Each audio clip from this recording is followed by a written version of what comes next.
Let's take a look and see how we can document for ourselves how this cardboard cutout should go together. Here's my project, and you can see that shows me what order to put things in, and it's identifying them over here.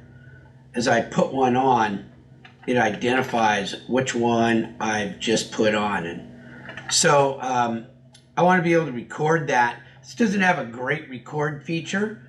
The easiest way, of course, would be to make a video like I am now. But if you don't have the video capabilities, you do have snip. So let me just show you how you might do that.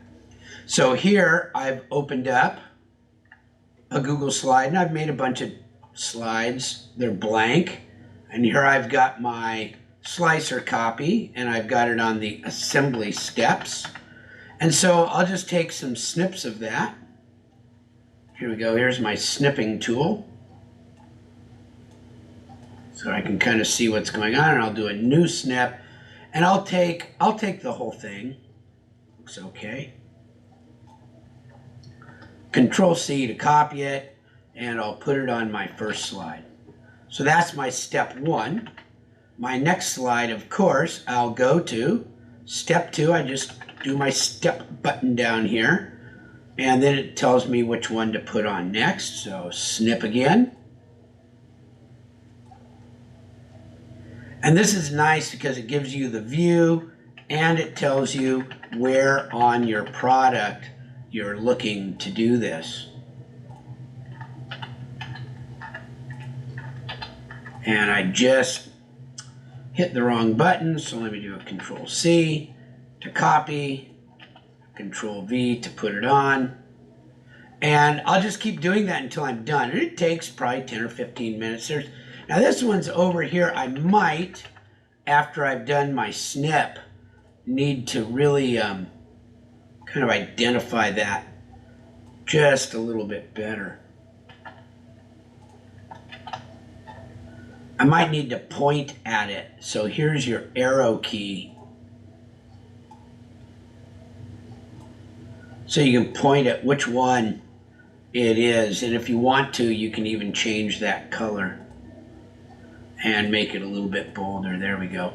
Now I know which one of those it is.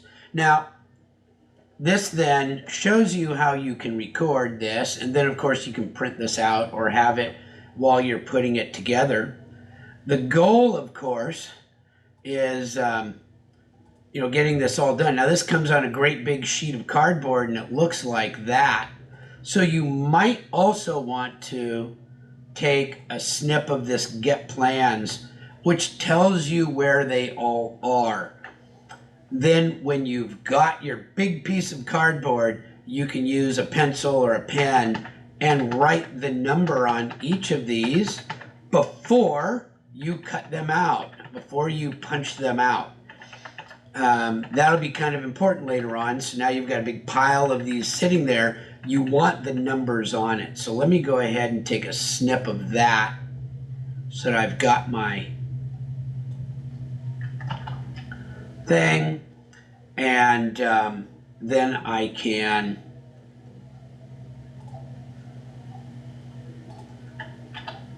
put that on there, and I'll move that one up to the top for now. It's probably good to have that at the top. And then you've got your number 1, number 2, number 3, so on and so forth. So when you've got this done, this would be your landmass assembly steps. The other way, of course, is to just take a video of this as you go. Right? And I'm using OBS video, but you can use any number of them, and just take a video of this screen as you're going, and that really gives you the absolute best way to do it. All right, there you go. That is how to do the assembly steps.